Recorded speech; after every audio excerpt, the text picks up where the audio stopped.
Across the Park podcast is proud to be sponsored by Globe Gas and Heating.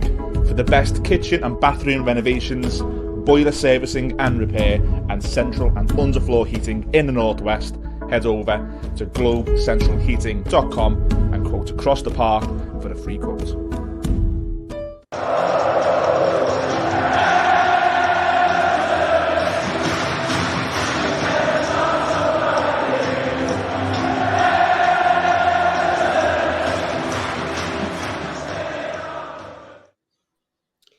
Hello everyone, welcome to the Across the Park podcast. It is that time of the week again where we preview our upcoming game, and thankfully it's not always easy, but we've managed to get an opposition fan on an opposition podcast. It's Joe from Albion Obsessed. Joe, thanks for coming on, mate. Yeah, no worries, mate. I've managed to somehow recover my voice from last night and ready to talk about another game which is coming around in very quick succession. We love the business end of the season, so looking forward to another good game at the Amex, hopefully. Superb. Well, yeah, obviously, as we touched on off air or before we started recording, it's been a polar opposite in terms of the outcomes of your season, the direction you guys are going in compared to the direction we're going in. Sorry. I mean, just before we get into the game and previewing the game, just talk to me about how this season has gone from your perspective as a fan base. You can obviously touch on last night as well, but just generally, how happy are you with things at the Amex? Yeah, it's been a journey this season. This season doesn't feel like one whole season. It feels like it's been chopped into parts. Obviously, we had Graham Potter to start the season off. We got off to a flying start. We beat Man United away, and everything was going swimmingly well. We beat Leicester 5-2 in Graham Potter's last game, and at that point, we're on cloud nine. We're thinking this is going to be absolutely incredible. Graham Potter's got us absolutely flying. 2 days later, he's gone to Chelsea. Great to see how well it's worked out for him there, by the way. It's gone, I'm sure exactly how he wanted it to go, but I'm not bitter, don't worry. And then from that moment, there was a lot of Brighton fans that thought that's our season done. That's us in the Premier League probably done, because who's going to come in and do a better job? And Tony Bloom and the everyone he's got in on the board have done a stellar job yet again of replacing someone we thought was irreplaceable. We've had Basuma leave and replaced him with Caicedo. We've had Cucurella leave and replaced him with Estupinian. Potter leaves and we replaced him with Roberto De Zerbi, who seems to be I thought for a second you were going to mention Maupay then. We'll go there later. Well, yeah, I honestly forgot about him. But yeah, I'm not surprised, mate. I haven't. All of these people that have left us, and it's been one hell of a sort of gutting of our football club in September. And we've just come out stronger. And I don't know how we've done it. It just seems to be the Brighton way that we've always got this plan in place that even if Roberto De Zerbi was to leave, which is being spoken about in the summer, AC Milan, Inter Milan, people like that, even Spurs, but I don't think he'll go anywhere near them. I honestly believe that we would have something in place to replace him and to not falter down the leagues. Like you see it a lot, obviously, Caicedo probably going to leave, McAllister probably going to leave, and you think, are we going to go the way of a Southampton, a Leicester? See how much they're struggling now after their successes, and I honestly don't think. Obviously, people will look back at this in 5 years' time and laugh at me if it goes pear-shaped. But I honestly don't think that'll be Brighton. I think we're just going to progress even further and become a force to be reckoned with in the next 5-10 seasons. I mean, I'm certainly not in a position to be disagreeing with you. As I said at the start, or I touched on at the start, it's been in polar opposites in terms of the way your season's gone, the direction your club's going in, but more so the latter, the direction your club's going in. And for me, it stinks of good management, as you've just suggested. From the top of the club down, they've got a plan, they've got a strategy, they're sticking to those principles from a recruitment perspective. They're sticking to those principles from a even style of play. You don't look like you've changed that much, and a little bit more exciting, if anything. But there's certainly, it's continuity, isn't it? And as you say, it's strategic planning from the top, and they're sticking to that plan. And fair play to you. I mean, we had Newcastle obviously as opposition a few weeks ago. Spoke to an opposition podcast, and similar messages out there. They've obviously had a luxury of an influx of money. However, there's still been a strategic approach to the way they've went about and signed players. And I can only say I'm jealous of both yourselves and Newcastle in that we've not had that same level of diligence and management at the top of our club. Yeah, I mean, with the Newcastle thing, you're right. You probably think, oh, that the Saudis are going to come in, they're going to pump all of this money, and it's going to be sports washing, this, that, and the other. But they've actually done it in an okay way, where it's not been like they splashed £85 million on this player, £100 million worth of wages across 5 years on that player, a little bit like what Todd Bowley's done at Chelsea. And, fair play to the Saudis in the sense that they've come into the Premier League and respected how hard it's going to be to rise up the league.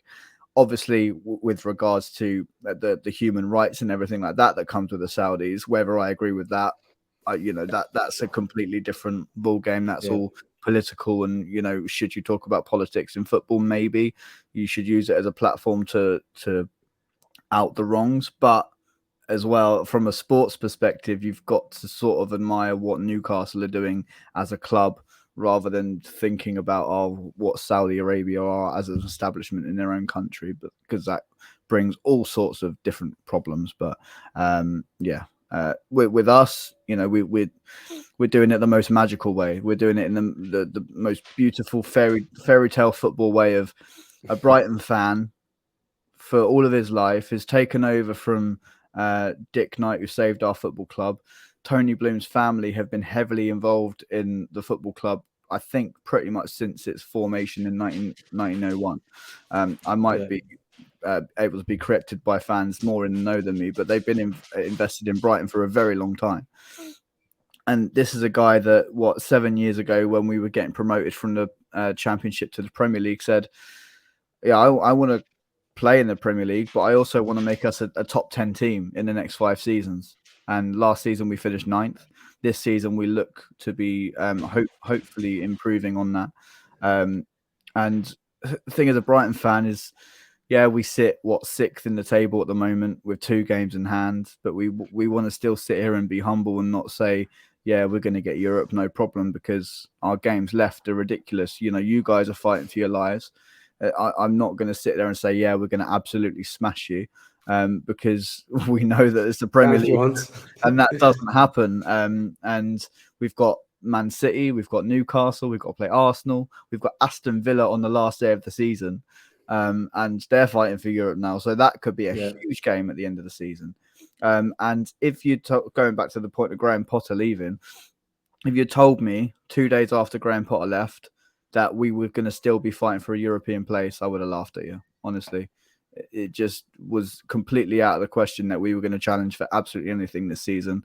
And Zerbi has been an absolute revelation, and he's rightly getting the plaudits he deserves as a coach coming into a league that a lot of people said he didn't know.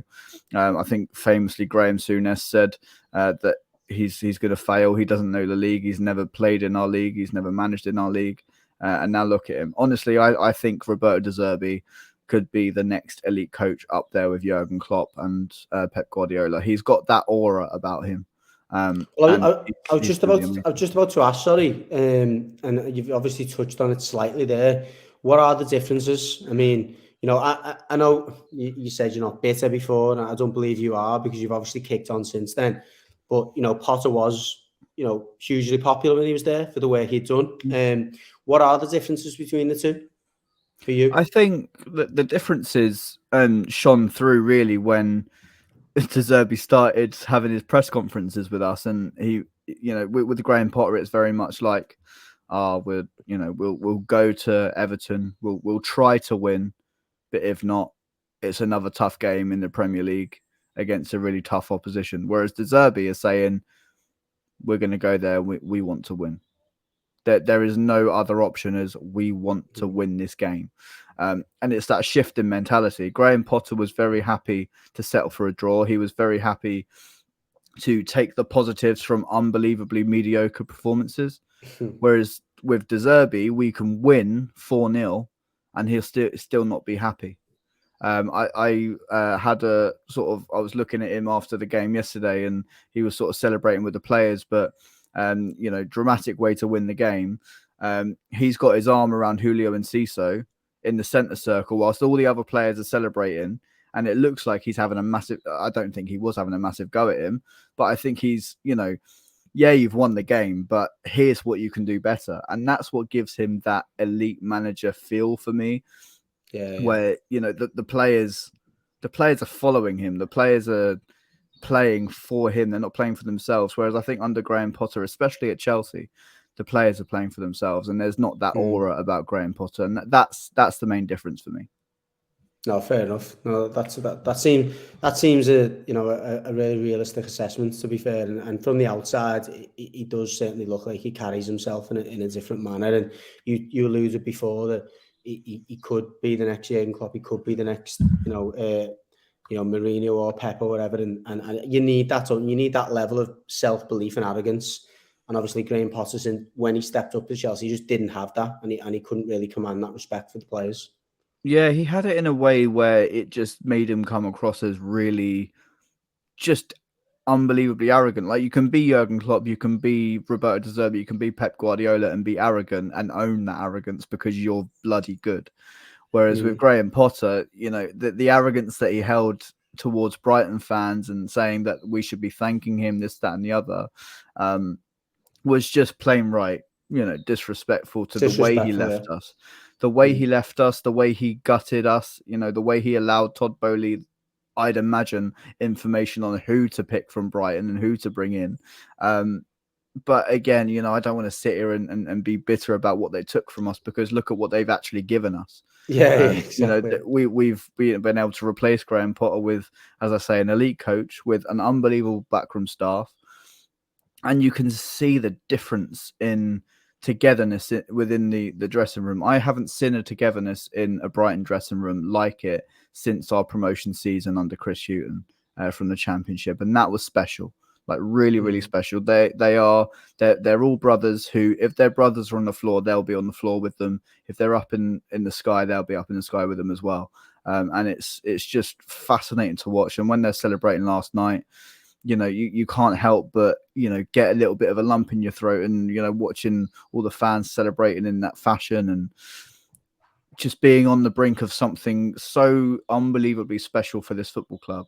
I mean, I say it on every sort of fans opposition's podcast I go on, because not everyone knows the story of Brighton and Hove Albion, but 26 years ago, we were a point and a goal away from not existing anymore.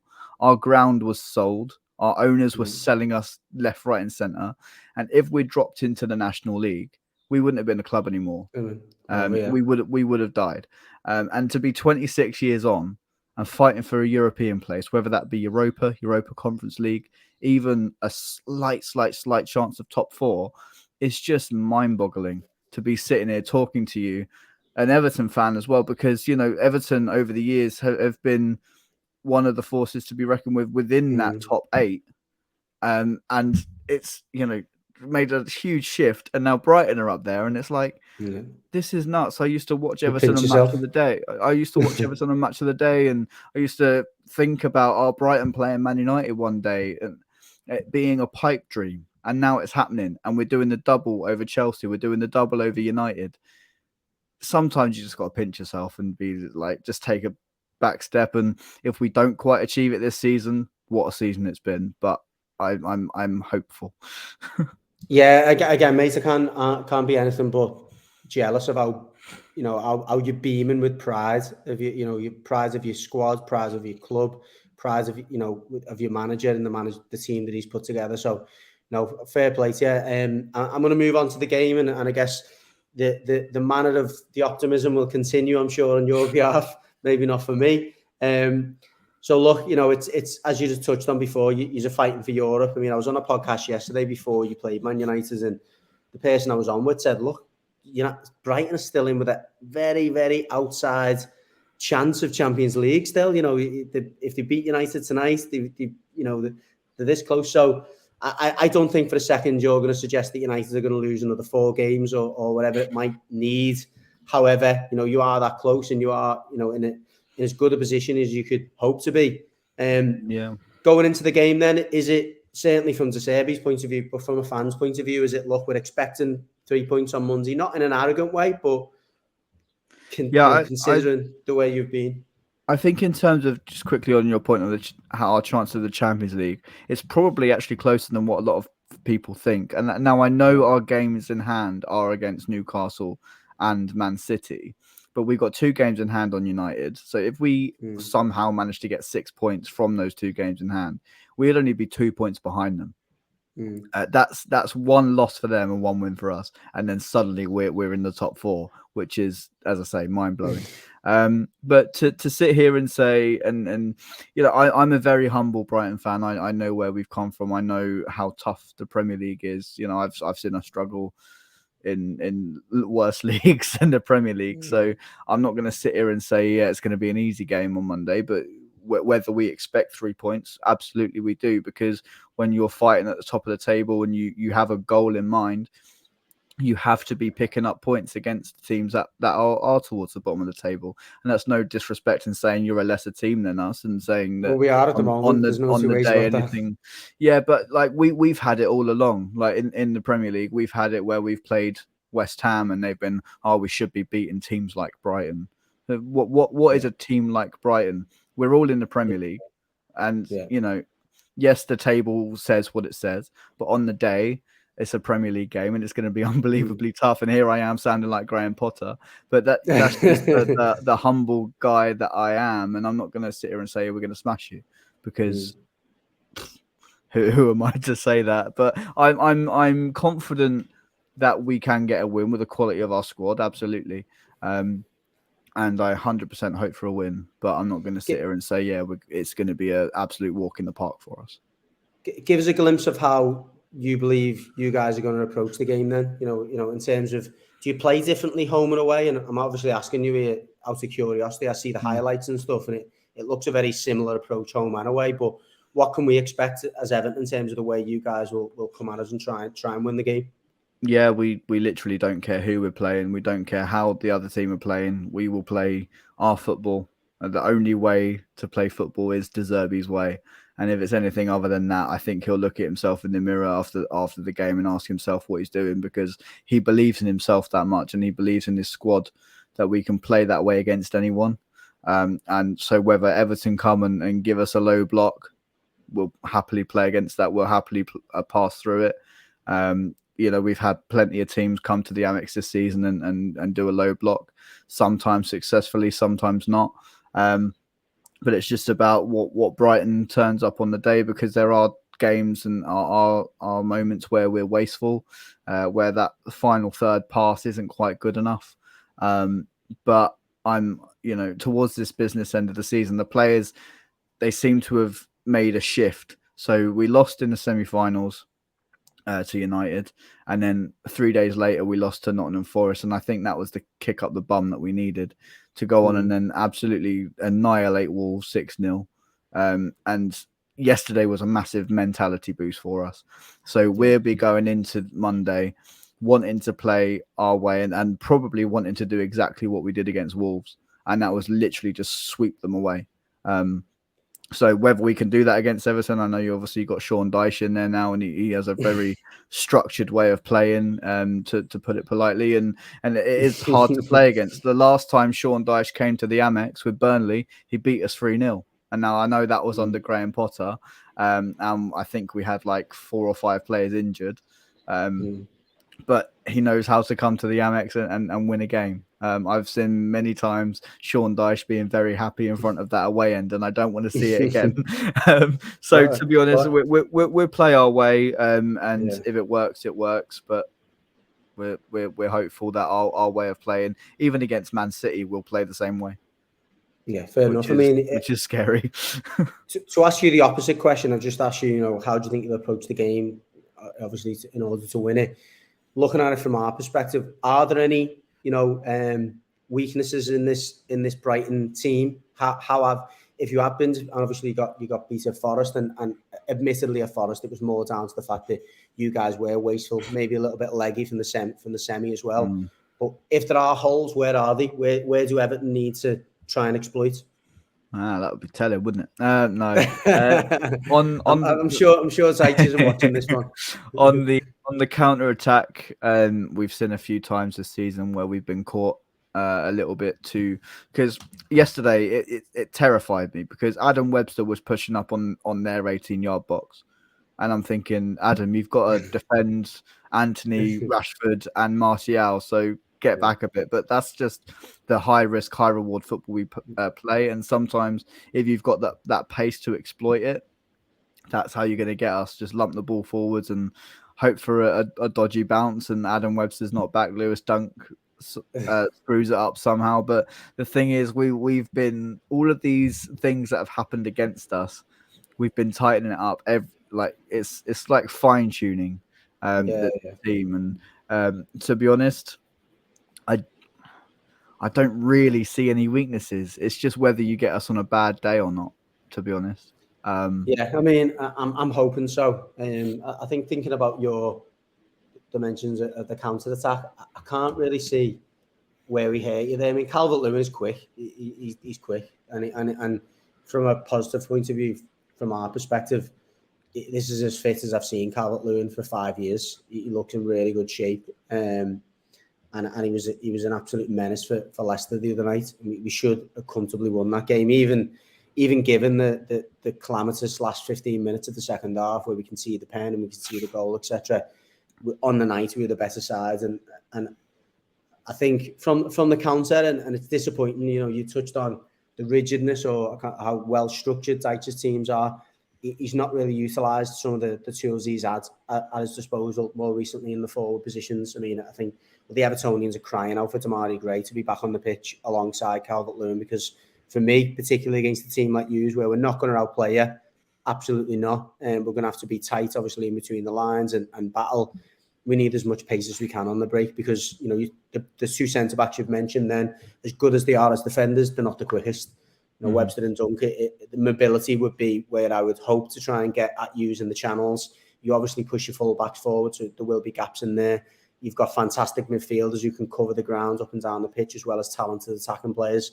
So there aren't many flaws in there. I mean, the two centre-backs, and that's where we've managed to get some joy into Dyche's set plays. But your two centre-backs are so dominant in the air, and you look so well organised from set plays as well. That's where I thought Forest may have hurt you a little bit more, but generally they didn't really lay a glove on you from set plays. So it is difficult. I mean, I'm struggling to think of how we get a result. And if I'm completely honest, and this is generally the consensus amongst all Evertonians, we've wrote these next two games off. Bizarrely, even given that we've only got 4 games left and we need at least 6 points, we pretty much said, look, Brighton and City, as much as we're going to fight and we'll try our best, I don't see where we hurt these two teams, as sad as it is. I've always wanted to ask, because obviously I've seen what's going on at Everton, and obviously you're getting this new ground and everything like that.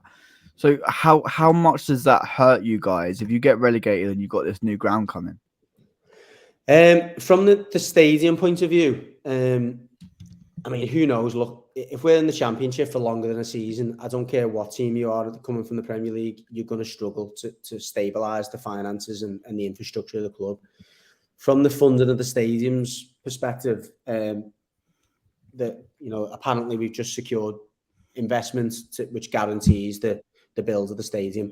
That was crucial for Moshiri, because all his money's tied up in that stadium. If it doesn't get built and we don't receive the commercial revenue and everything that comes with a new stadium, and because the thing with the new stadium, regardless of whether we're in the Premier League or maybe in the Championship, is it's going to be a tourist attraction. It's right on the front of Liverpool in the city centre.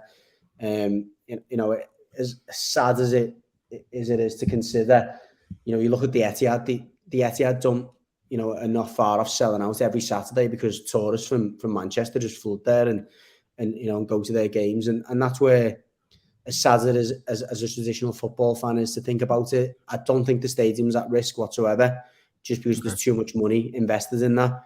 Yeah. Having said that, I mean, can Everton continue to be, worthy tenants of that stadium? And the reason I say tenants is another rumour circulating is that we may have to sell the stadium and then kind of lease it back, just to kind of cover the cost if we stay in the Championship. So that they're the types of scenarios that you're thinking about, that you're considering which are not worth considering if you stay in the Championship for more than a year, is that we'll have to start, releasing, selling assets that leave the club pretty much worthless. So it's a very concerning time, and a lot of the stuff I'm mentioning there are, some are from very good sources, but some of it is speculation as well. I just know as a football fan in general that no team in the Premier League with the wage bill we've got can drop down for more than a season and expect to be able to function and try and get promotion again.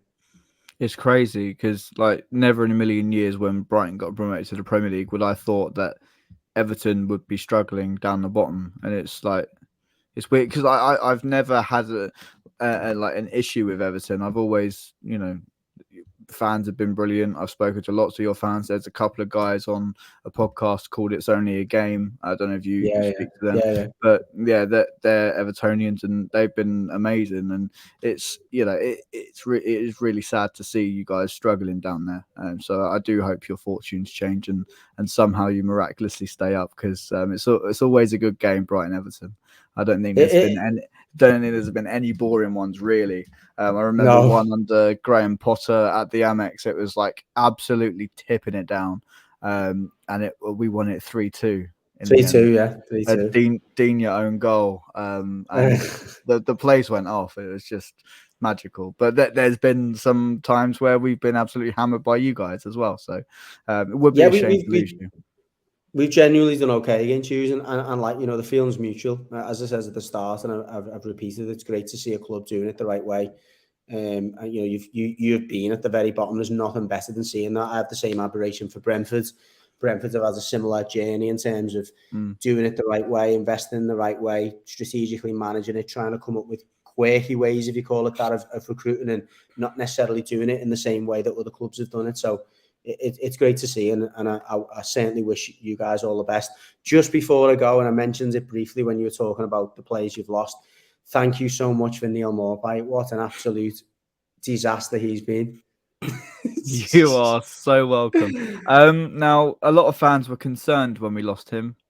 We replaced him. Yeah, we replaced him with Dennis Undav from USG in Belgium. Now, Dennis hasn't pulled up trees, has he? He hasn't, but he scored 2 goals and got an assist, I believe, against Wolves, and now has, within a few games, more goal contributions than Neal Maupay across the whole season. So, I mean, it's really sad because I adored Neal Maupay. I still do. I love what he's done for our football club. I love the goals he's given us, the memories he's given us, and to see him. I don't know what the issue is with him. Has it been an attitude problem this season? Has he had enough game time? Look, if I'm going to be balanced, listen, there's been no shortage of game time, that's for sure. Just to give it a bit of balance and not to be too negative about it, because believe it or not, I'm far from his biggest critic. Some of the Everton fans could, it's hatred of Neal Maupay. I think he's been hung out to dry, so to some extent by Lampard and Dyche in his early days by playing him up top on his own and lumping 50-yard balls up to him, expecting him to hold it up, bring other players in. He's what, 5'8", 5'9" at best. It's not his game. Putting balls into the channel, expecting him to be players for pace, again, not his game. You look at the goals he scored for you guys and the way he played, and it was his link-up play, and it was his short, sharp movements, and it was getting in the 6-yard box and getting on the ends of things. I think that has been the bit that has frustrated Evertonians is he has been getting chances. There's been chances aplenty in some games, and he's not took them, and the composure's not been there. And there's been balls flashing across the box, and he's nowhere near it. But ask any former strikers and current strikers, and they'll tell you, look, that's what confidence does to you. It makes you question your movements. You maybe don't do things the way you would naturally do it. You get tense. But whichever way you look at it, it's been a disastrous signing for us. Yeah. But I think the main point you would make in his defense, we didn't need a Neal Maupay. We needed a big centre forward, to replace or to deputise for Dominic Calvert-Lewin. We've always played that way for the last 20 years. We've never got by with a a little centre forward that we play with 2 number 10s and, or with inverted wingers and they all rotate. That's just not been the way that we played. The last time we had a small forward was Andy Johnson, and Andy Johnson was rapid. He was a different type of, small centre forward. Mm-hmm. So it's the wrong fit. So I think to the best defence I can, put up for Neal Maupay, it's the wrong time, the wrong place, the wrong, structure in terms of the way the team's set up, the wrong managers. I don't think Sean Dyche is the type of manager that Neal Maupay will enjoy playing under. And he certainly, I'm sure, wouldn't have signed for Everton had he known the way in which he's been used. What manager was he signed under? Lampard. It was Lampard. Lampard signed him, yeah. It's just such a shame to see. And like, whether if you guys do get relegated, because before he came to us, he was a championship top goal scorer. So whether he can find his feet again and there could be some sort of redemption arc for him, because he's a very, like, if you've got a firing Neal Maupay, if you've got a fired up, inspired Neal Maupay, he's a little bit like, I don't know if you've ever heard the phrase, he's our bastard, but no, he's a bastard, but he's our bastard. Well, he's ours. Yeah. So he's got that fire within him. And yeah, it's such a shame to see the way it's gone. And the only funny thing that I can link to it is that when he did leave, he said he was going on to bigger and better things than Brighton. And now look. I don't know why players do that. Like Leandro Trossard did it. Neal Maupay has done it, and it's like, look, we loved you, we supported you through some really torrid times where you weren't scoring goals. I remember he missed a penalty against Norwich in a 0-0 draw at the Amex, and he got taken off shortly after, and the whole North Stand, so that's the main section of Brighton fans, were up on their feet applauding him, singing his name, and he didn't even bat an eyelid at us. And that was the moment where I was like, you need to leave. And it's those moments as a football fan, you sort of, it hits you deep, because you do everything for your club, you sing so much for them, you back them to the hill on podcasts like this, against opposition fans you meet in the street, and then they repay you like that, and it's like, okay, there's no respect there at all.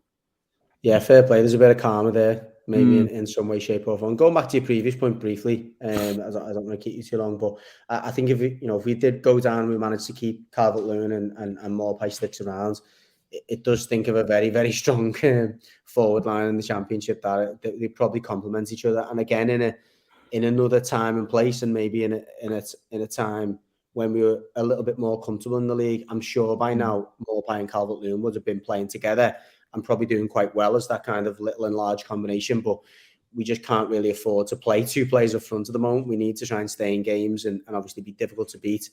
And I certainly don't see that being any different against you guys, despite the fact that I said I'd like to see Demarai Gray. I very much expect us to have 5 across the middle, to pack it out, to have Calvert-Lewin up there on his own, and maybe Iwobi and occasionally McNeil coming and joining in. Neither of whom are particularly threatening on the break. But look, we will see on Monday. Thank you again so much for your time, Joe. I appreciate it. Once again, I've got so much respect for what you guys are doing. I'm delighted for you. Hopefully it doesn't come off for you on Monday. I will snap your hands off for a point. Well, you watch right now. We've just done a big segment on Neal Maupay. You watch him come off the bench and score the bloody winner. All will be forgiven. All will be forgiven if Neal Maupay contributes anything on Monday and he gets us at any points. But again, it is hoping from my point of view, but I'm sure you're just saying that just to make sure that it doesn't happen. Anyway, listen, Joe. Thanks for your time, mate. Top man. Enjoy the game on Monday. Hopefully you don't enjoy it too much. Enjoy the rest of your season. Hopefully you get out of it what you guys deserve, which is at the absolute minimum Europa League football. And I'm sure I'll catch you again soon.